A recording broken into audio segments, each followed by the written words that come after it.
প্রিয় শিক্ষার্থী বন্ধুরা, সবাই কেমন আছো? আশা করি খুবই ভালো আছো তোমরা। তো আমরা গত ক্লাসে আলোচনা করেছিলাম সংখ্যা পদ্ধতি বা স্বাভাবিক সংখ্যা সম্পর্কে। তো স্বাভাবিক সংখ্যা বিষয়ে আলোচনা করতে গিয়ে আমরা যেই জায়গাটি পর্যন্ত আমরা আলোচনা করেছিলাম এবং যেখানে আমরা অর্ধসমাপ্ত অবস্থায় ছিল আমাদের এই বিষয়টি, সেটি হচ্ছে স্বাভাবিক সংখ্যাকে আমরা পড়তে গিয়ে এক পর্যায়ে আমরা পড়েছিলাম যে আমরা যে স্বাভাবিক সংখ্যাগুলোকে চিনি, যে সেগুলো হচ্ছে স্বাভাবিক সংখ্যা যে 1, 2, 3, 4, 5, 6, 7, 8, 9 এগুলোকে বলা হয় স্বাভাবিক সংখ্যা। স্বাভাবিক সংখ্যা। আর শূন্যকে বলা হয় হচ্ছে এই স্বাভাবিক সংখ্যা, এবং এই স্বাভাবিক সংখ্যার মধ্যে আমরা 1 থেকে 9 পর্যন্ত এগুলোকে আমরা সার্থক অঙ্ক বলি। সার্থক অঙ্ক বলি। কিন্তু শূন্যকে বলা হয় মানে সার্থক নয়, অর্থাৎ শূন্য শুধু শূন্যই। এটাকে আমরা শূন্যকে সার্থক অঙ্ক বলবো না যতক্ষণ পর্যন্ত শূন্যের বাম পাশে কোনো সার্থক অঙ্ক না বসবে। বাম পাশে যদি শূন্যের বাম পাশে যদি কোনো একটি সার্থক অঙ্ক বসে, তখনই সেটা স্বাভাবিক সংখ্যা হবে। আর না হলে সেটাকে আমরা বলবো শুধুই শূন্য, সেটা সার্থক অঙ্ক নয় বা সার্থক কোনো স্বাভাবিক সংখ্যাও নয়। আশা করি বুঝতে পেরেছ। অর্থাৎ শূন্য যদি এককভাবে থাকে, একাকী থাকে, তখন সেটা কখনোই সার্থক অঙ্ক হবে না। এটাকে সার্থক অঙ্ক বলা যাবে না। তাহলে আমরা সার্থক অঙ্ক কখন বলতে পারি? যখন হচ্ছে এই শূন্যের বাম পাশে কোনো সার্থক অঙ্ক বসবে, তখনই সেটাকে আমরা বলবো সার্থক অঙ্ক।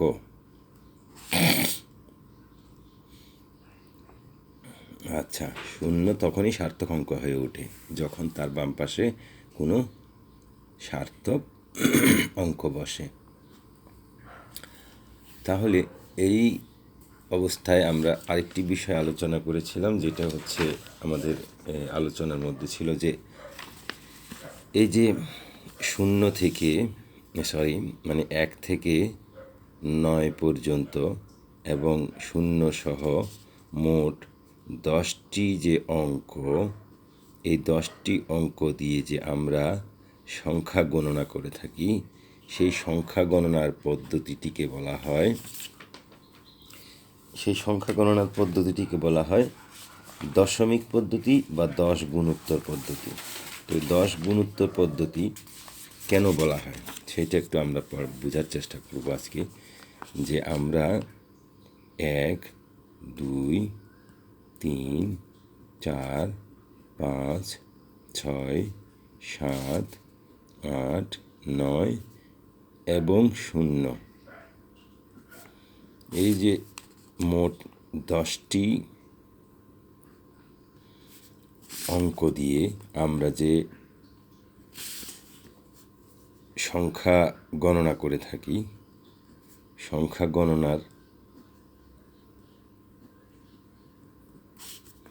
এই পদ্ধতিটির নাম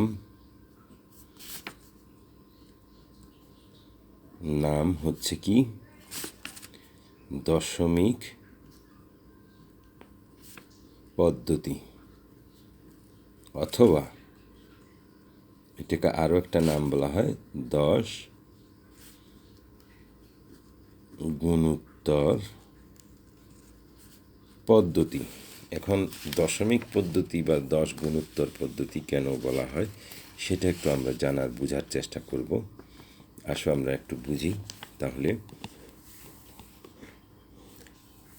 এই যে 10 গুণোত্তর কেন বলা হয় সেটাই এখানে বইয়ের মধ্যে তোমাদের খুব ভালোভাবে আলোচনা করা হয়েছে। আমি তোমাদেরকে যে এই কথাটা সবসময় বলি যে দেখো তোমাদের বইটা পড়াটা কিন্তু অত্যন্ত জরুরি। বইয়ের মধ্যে সব কিছু ভালো করে বুঝিয়ে দেওয়া হয়, তোমাদের বুঝতে যেন কারোর সহযোগিতা প্রয়োজন না হয়, নিজে নিজেই বই পড়ে তোমরা সহজে বুঝতে পারো।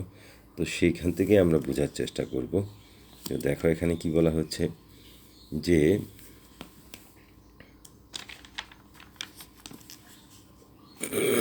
আবারও আমরা সেখান থেকে একটু পড়েই দেখি। 9 অপেক্ষা বড় সব সংখ্যায় 2 বা ততোধিক অঙ্ক পাশাপাশি বসিয়ে লেখা হয়। তাহলে 9 চেয়ে বড় সংখ্যাকে আমরা কীভাবে লিখি, যে 9-এর চেয়ে বড় কোনো সংখ্যা যদি লিখতে হয় তাহলে আমরা 1 অঙ্কের ব্যবহার আর করতে পারবো না, তখন 2 অঙ্কের ব্যবহার করতে হবে। সেটা আমি গত ক্লাসেও তোমাদেরকে বলার চেষ্টা করেছি কিভাবে, সেটা আমি এখানে লিখে দেখিয়েছিলাম এই যে এই কাগজটির মধ্যেই।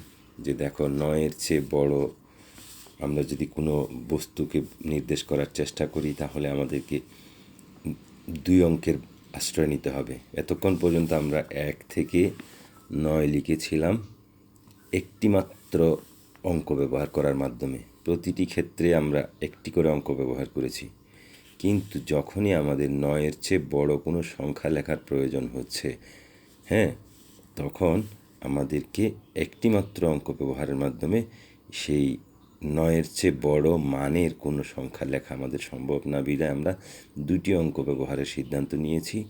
তাহলে এখানে তখন আমরা কি করেছি, যে 1 অঙ্কের জায়গায় লিখেছি 0। যেহেতু হচ্ছে সংখ্যা পদ্ধতির শুরু হচ্ছে কি সবচেয়ে নিচু মানের সংখ্যা পদ্ধতিতে 1 থেকে 9 পর্যন্ত আছে, তারপরে 0 থাকলেও কিন্তু 0 তো আর 1-এর চেয়ে বড় নয়। 0 মানে তো হচ্ছে 0, 0 মানে কিছুই না, 0 মানে একেবারে যেখানে কোনো কিছুর অস্তিত্ব নেই। কিন্তু এই 0কে যখন আমরা আরেকটি সার্থক অঙ্কের ডান পাশে লিখি তখন সেই 0-এর একটা মান তৈরি হয়। তাহলে এইভাবে করেই এই সংখ্যা পদ্ধতিটা আবিষ্কার হয়েছে। যারা হচ্ছে গণিতবিদ তারা মূলত এভাবে করেই সংখ্যা পদ্ধতিটাকে আবিষ্কার করেছেন এবং এটাকে প্রণয়ন করেছেন মানুষের এই সংখ্যা গণনার ক্ষেত্রে সুবিধা হওয়ার জন্য, হিসাব নিকাশ করার ক্ষেত্রে মানুষের বিভিন্ন ধরনের যে জটিলতা ছিল প্রাচীনকালে, যে মানুষ গুহার মধ্যে যে দাগ কেটে কেটে যে হিসাব নিকাশ করতো, এই দাগ কেটে কেটে হিসাব নিকাশ করতে গিয়ে সংখ্যা গণনা করতে গিয়ে তাদের অনেক সীমাবদ্ধতা তৈরি হতো, যেহেতু এতগুলো দাগ কেটে কেটে এতগুলো সংখ্যা হিসাব গণনা করা মানুষের পক্ষে সম্ভব হচ্ছিল না। তখন এই যে 1 থেকে 9 এবং পরবর্তীতে 0টাকে আবিষ্কার করেছে। 0 কিন্তু সংখ্যা পদ্ধতির প্রথম দিকে যখন সংখ্যা পদ্ধতি আবিষ্কার হয় তখন কিন্তু 0-এর অস্তিত্ব ছিল না সংখ্যা পদ্ধতিতে, কিন্তু এই 0টাকে আবিষ্কার করেছে ওই যে সংখ্যার মান বৃদ্ধি করার জন্য, সংখ্যার মান বৃদ্ধি করা এবং হিসাবের যে জটিলতা সেটাকে কমানোর জন্য। তো এখানে তখন 0টার একটা ব্যাপক একটা গুরুত্ব তৈরি হলো। তাহলে যদিও 0 এককভাবে থাকলে তার কোনো মান থাকে না, 0-এর এককভাবে থাকলে তার কোনো মান থাকে না, কিন্তু 0কে যদি আমরা কোনো সার্থক অঙ্কের ডান পাশে লিখি তখন সেই 0-এর একটা মান তৈরি হয়। তো এই জন্যই আমরা 9-এর চেয়ে বড় অঙ্ক লিখতে গেলে আমাদেরকে কি করতে হচ্ছে, তখন 2 অঙ্কের আশ্রয় নিতে হচ্ছে। তখন 2 অঙ্কের মধ্যে প্রথম অঙ্কটি হবে 0, তার পাশে আমরা লিখব 1। যেহেতু 9-এর চেয়ে বড় অঙ্ক লিখতে গেলে তাহলে 2 অঙ্কের মধ্যে প্রথম অঙ্কটি 0 দিলে তার দ্বিতীয় অঙ্কটি যদি 1 দিই তাহলে সেটা হবে 9-এর চেয়ে বড়। যেহেতু 9-এর মধ্যে ছিল একটি অঙ্ক আর 10-এর মধ্যে 2টি অঙ্ক, তাহলে 1 অঙ্কের চেয়ে 2 অঙ্কের গুরুত্ব বা মান বা জোর শক্তি অনেক বেশি হবে, এটাই স্বাভাবিক। এখন এইভাবে করে আমরা সংখ্যাগুলোকে লিখেছিলাম। তো এই কথাটি এখানে বলছে যে দেখো 9 অপেক্ষা বড় সব সংখ্যায় 2 বা ততোধিক অঙ্ক পাশাপাশি বসিয়ে লেখা হয়।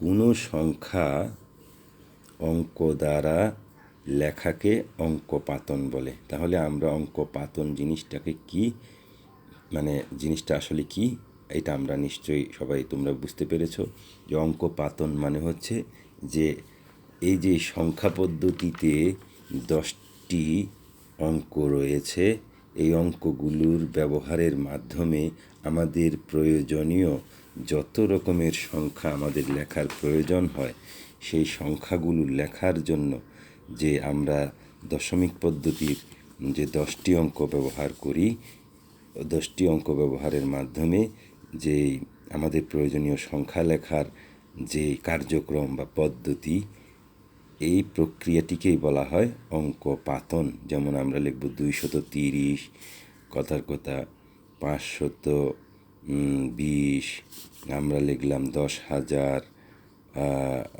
940। এই যে আমরা এই যে লিখছি, এই যে এখানে লেখার মধ্যে আমরা সংখ্যা লিখছি অনেক বড় বড়, কিন্তু সেই সংখ্যাগুলোতে আমরা আমাদের ওই 10টি অঙ্ককেই ব্যবহার করছি, যে 1 থেকে 9 এবং 0, এই মোট 10টি অঙ্ককে ব্যবহার করে করে যে সংখ্যা লেখার যে প্রক্রিয়া বা পদ্ধতি, এটিকেই বলা হয় অঙ্ক পাতন। তো অঙ্ক পাতনে 10টি প্রতীকী ব্যবহার করা হয়। 10 ভিত্তিক বলে সংখ্যা প্রকাশের এই রীতিকে দশমিক বা 10 গুণোত্তর রীতি বলা হয়। তাহলে দশমিক পদ্ধতিও বলা হয়, 10 গুণোত্তর পদ্ধতি বলা হয়। কি কাকে? যে আমরা 1 থেকে 9 এবং 0 এই মোট 10টি অঙ্ক দিয়ে যে আমরা সংখ্যা গণনা করি বা লিখে থাকি বা সংখ্যাকে প্রকাশ করে থাকি, এই প্রকাশের এই পদ্ধতিটার নাম হচ্ছে কি? দশমিক পদ্ধতি অথবা 10 গুণোত্তর পদ্ধতি। তো এই রীতিতে কয়েকটি অঙ্ক পাশাপাশি বসিয়ে সংখ্যা লিখলে এর সর্বাপেক্ষা ডান দিকের অঙ্কটি তার স্বকীয় মান প্রকাশ করে। তাহলে এই যে আমরা সর্বাপেক্ষা ডান দিকে, যেমন এই সংখ্যাটিতে 10,940, তাহলে এই 10,940-এর মধ্যে আমাদের সবচেয়ে ডানে রয়েছে, ধরো আমরা আরও একটি সংখ্যা লিখতে পারি, কথার কথা 3,900 বা 73,952 লিখলাম। তো এখন এই যে 73,952 লিখলাম, এখানে হচ্ছে কয়টি অঙ্ক? একটি অঙ্ক, দুইটি অঙ্ক, তিনটি, চারটি, 5টি অঙ্ক। তো মোট 5টি অঙ্কের মধ্যে এটি প্রথম সর্বাপেক্ষা ডান দিকে আছে। তাহলে এই সর্বাপেক্ষা ডান দিকে যে আছে সেটিকে আমরা কি বলি? এটিকে বলি একক, মানে এটা এককের স্থানে আছে। এটি কোন স্থানে আছে? দশকের স্থানে আছে। এটি কোন স্থানে আছে? শতকের স্থানে আছে। এটি কোন স্থানে আছে? 3, এটা হাজারের স্থানে আছে। এটি কোন স্থানে আছে? একক, দশক, শতক, হাজার, অযুতের স্থানে আছে। তাহলে আমরা এই যে এদের যে স্থানীয় মান, প্রতি একটি সংখ্যার মধ্যে যতগুলো অঙ্ক ব্যবহার করা হয় তাদের প্রত্যেকের এক একটি স্থানীয় মান থাকে। তাই মান অনুযায়ী তাদের সংখ্যা, মানে এগুলাকে আমরা কি গণনা করে থাকি। যেমন ধরো 2 হচ্ছে এককের স্থানে, তাহলে 2-এর মান শুধুই 2। কিন্তু 5 আছে দশকের স্থানে, তাহলে 2-এর মান হচ্ছে কি? 10 গুণ, দশকের স্থানে যে, সেই কারণে। আবার তাহলে 2-এর আমরা লিখেছি এখানে 5 লেখা হবে। তো দেখো, তাহলে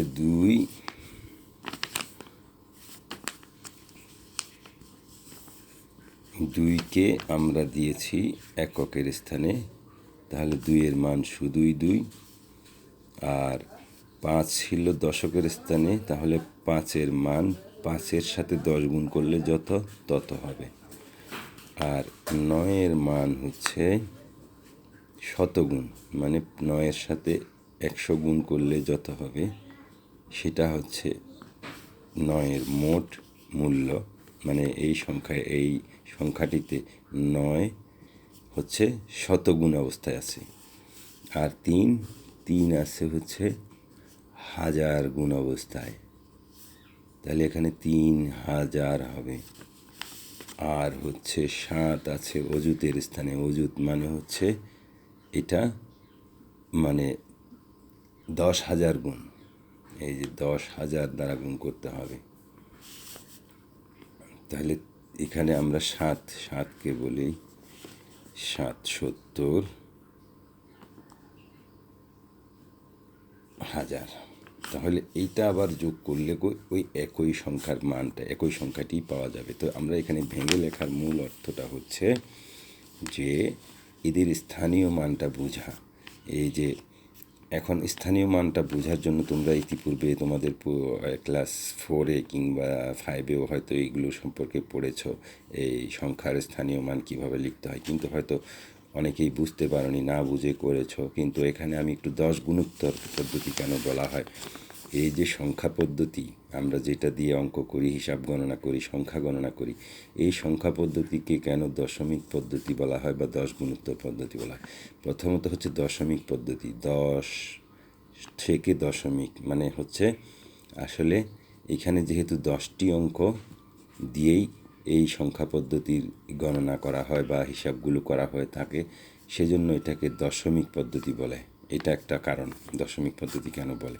এখন 10 গুণোত্তর পদ্ধতি কেন বলে সেটা বোঝার জন্য আমি একটু তোমাদেরকে যদি ওইভাবে উদাহরণ দিই, যে দেখো, যেমন ধরো আমরা একটা সংখ্যা লিখলাম 2222 আমি লিখলাম।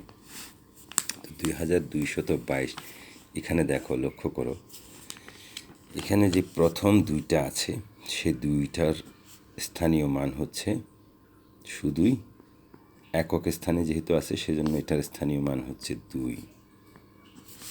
স্থানীয় মান হচ্ছে 2, কিন্তু দ্বিতীয় স্থানে যে দুই সংখ্যাটি আছে সেটির স্থানীয় মান কত? সেটির স্থানীয় মান হচ্ছে এটার চেয়ে 10 গুণ। একটু লক্ষ্য করো, তাহলে এটা হচ্ছে 20। এই স্থানে যেটা আছে সেটা 20।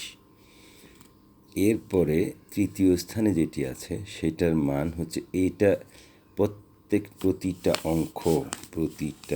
অঙ্ক তার বাম মানে ডান পাশের অঙ্কের চেয়ে বাম পাশের অঙ্কটির মান 10 গুণ বেশি। যেমন এই দুইয়ের মানের চেয়ে এই দুইয়ের মান 10 গুণ বেশি, সেটা আমরা এখানেই লক্ষ্য করলাম। আবার দেখো, এটা কত? 20, তাই না? আচ্ছা, এখন এইটার মান ছিল 1000।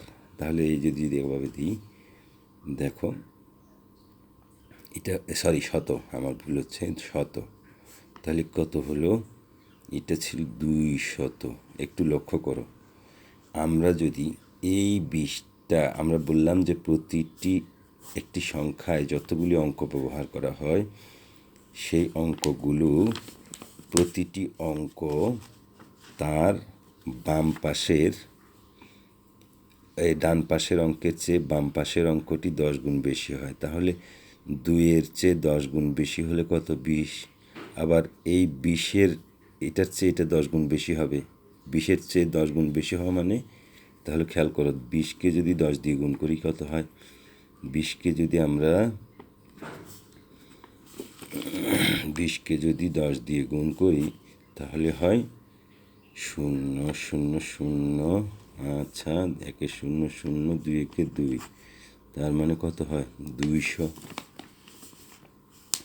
তার মানে 200। তার মানে দেখো, এই অঙ্কটির মান এই অঙ্কটির চেয়ে 10 গুণ বেশি।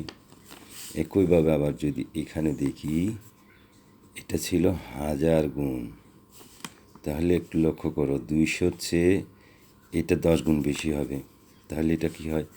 2000। এখন 2000 কীভাবে হয় দেখো, 200কে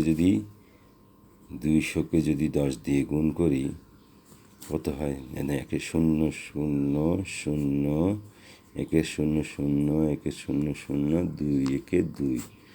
তাহলে কত হচ্ছে? 2000। তার মানে কি বোঝা গেল? যে একটি সংখ্যায় যতগুলি অঙ্ক থাকে প্রতিটি অঙ্ক তার ডান পাশের অঙ্কের চেয়ে বাম পাশের অঙ্কটির মান 10 গুণ করে বেড়ে যায়, তার জন্যই এই সংখ্যা পদ্ধতিটিকে বলা হয় 10 গুণোত্তর পদ্ধতি। 10 গুণোত্তর পদ্ধতি। আশা করি বুঝতে পেরেছ যে 10 গুণোত্তর পদ্ধতি কী জিনিস। তো সেটাই তোমাদেরকে এখানে এই বইয়ের মধ্যে বোঝানোর চেষ্টা করা হয়েছে। কিভাবে? ডান দিক দেখো, ডান দিক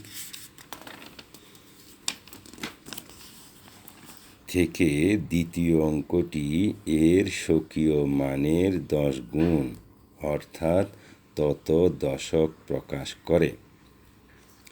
তৃতীয় অঙ্কটি এর দ্বিতীয় স্থানের মানের 10 গুণ,